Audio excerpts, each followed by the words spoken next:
Hello বন্ধুরা, Shweta village food cooking চ্যানেলে আপনাদের সবাইকে স্বাগত জানাচ্ছি। আশা করছি আপনারা সবাই খুব ভালো আছেন আর সুস্থ আছেন।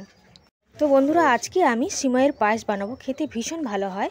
চলুন তাহলে সিমাইয়ের পায়েসটা বানিয়ে ফেলা যাক। এখানে আমি বাজার থেকে কিনে এরকম মিহি সিমাই নিয়ে এসেছিলাম। এই সিমাইটা কিন্তু এমনিতেই ভাজা সিমাই, লাল রঙের সিমাই নিয়েছি, তাও কিন্তু একটু ঘিতে ভেজে নেবো। তো আর এখন একটা তেজপাতা আর দুটো এলাচকে ফাটিয়ে আমি দিয়ে দিয়েছি। কয়েক সেকেন্ডের জন্য একটু ভেজে নিচ্ছি। আর তারপর সিমাইটাকে কিন্তু দিয়ে নেবো। এই সিমাইটা ঘিতে না ভাজলেও হয়তো চলতো, কিন্তু ঘিতে একটু ভেজে নিলে কিন্তু খেতে ভীষণ ভালো লাগবে। এইভাবে সিমাইয়ের পায়েসটা বানিয়ে দেখবেন, আশা করি আপনাদেরও কিন্তু খুব ভালো লাগবে। আর বানানো কিন্তু একেবারেই সহজ। তো বেশিক্ষণ নয়, আর এই সময় উনানের জালটা কিন্তু খুবই হালকাভাবে দিতে হবে, যাতে সিমাইটা পুড়ে না যায়, সেদিকে কিন্তু খেয়াল রাখতে হবে। আর বেশিক্ষণ ভাজবার কিন্তু দরকার নেই, একটু উল্টে পাল্টে নাড়াচাড়া করে মোটামুটি 2-2.5 মিনিটের মতন ভাজলেই কিন্তু হয়ে যাবে। তো এখন তুলে নিচ্ছি।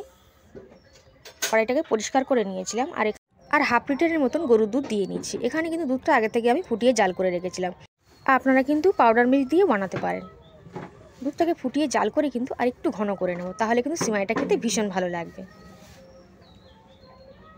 আর এখন পরিমাণ মতন চিনি দিয়ে দিচ্ছি। মিষ্টিটা আপনারা যেমন পছন্দ করবেন ঠিক তেমনই কিন্তু দেবেন। তবে চিনিটা দিয়ে একটু দেখে নেব, চেক করে নেব মিষ্টিটা কেমন আছে।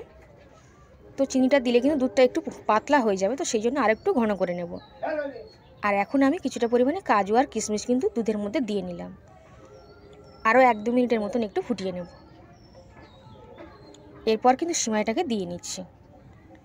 সিমাইটাকে দিয়ে বেশিক্ষণ রাখবো না, 1 থেকে 2 মিনিট মতন রাখবো।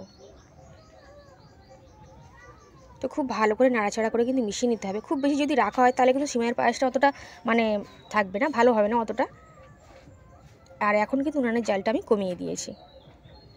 তো খুব সুন্দর করে একটু নাড়াচাড়া করে নিলাম। আর এই সিমাইটা কিন্তু একেবারে পাতলা হবে না, একটু গায়ে গায়ে হবে, তখনই কিন্তু খেতে ভালো লাগবে। তো দেখুন, এখন কিন্তু আমি কড়াই থেকে নামিয়ে নেব। খুবই সহজ কিন্তু বানানো, আর খেতেও কিন্তু ভীষণ ভালো লাগে। তো কড়াই থেকে নামিয়ে একটা প্লেটের মধ্যে নিয়ে নিয়েছি। দেখুন কতটা সুন্দর দেখতে লাগছে, আর খেতেও কিন্তু ভীষণ ভালো হয়। আশা করছি আজকে সিমাইয়ের রেসিপিটা আপনাদের ভীষণ ভালো লেগেছে। যদি ভালো লেগে থাকে অবশ্যই করে আপনারা বাড়িতে বানিয়ে খাবেন। ভিডিওটিকে লাইক করবেন, বেশি বেশি করে শেয়ার করবেন। চ্যানেল নতুন এসে থাকলে চ্যানেলটিকে সাবস্ক্রাইব করে নেবেন। আর কমেন্ট করতে কিন্তু ভুলবেন না যে খেয়ে আপনাদের কেমন লেগেছে। অবশ্যই করে আপনারা কিন্তু বাড়িতে বানিয়ে খাবেন। ভিডিওটা শেষ পর্যন্ত দেখার জন্য আপনাদের সকলকে অসংখ্য ধন্যবাদ। আজ তাহলে এই পর্যন্তই। আবার হাজির হয়ে যাব আমি অন্য কোনো রেসিপিতে। ততক্ষণ আপনারা সবাই খুব ভালো থাকবেন, সুস্থ থাকবেন। আজ তাহলে আসলাম।